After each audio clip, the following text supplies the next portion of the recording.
Assalamualaikum warahmatullahi wabarakatuh.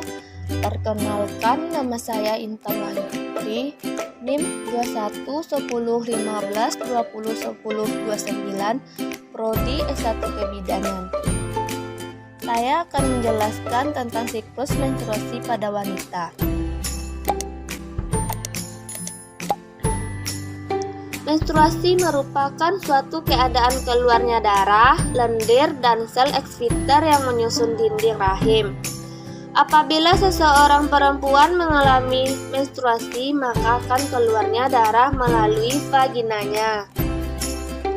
Menstruasi biasanya terjadi 1 bulan sekali. Siklus menstruasi akan terjadi apabila sel telur yang dihasilkan oleh ovarium tidak dibuahi sel sperma.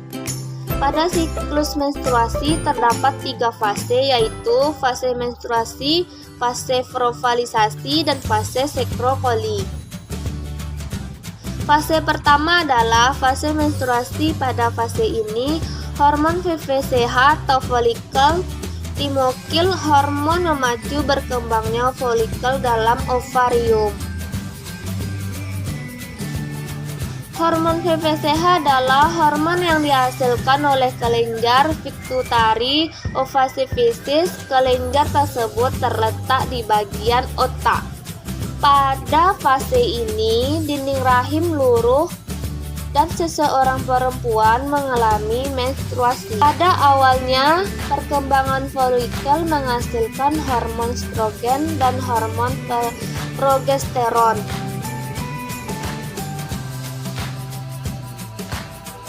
Hormon estrogen dan hormon progesteron ini akan memacu dinding rahim untuk menebal. Pada saat ini, dinding rahim sedang mengalami fase proliferasi.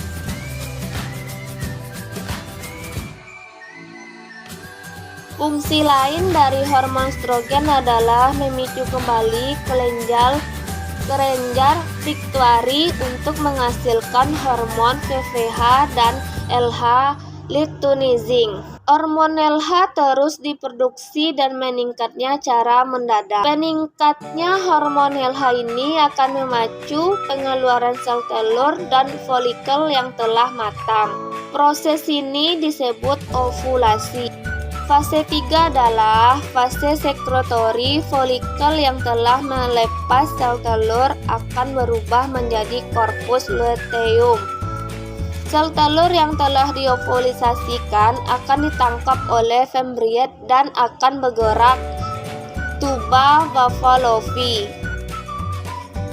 Jika pada saat itu sel telur tidak dibuahi oleh sel sperma, tidak terjadi fertilisasi, maka akan dikirimkan sinyal tertentu pada korpus luteum untuk tidak memproduksi hormon estrogen dan progesteron lagi. Dengan demikian, pada fase ini jumlah hormon estrogen dan progesteron pada perempuan menjadi rendah.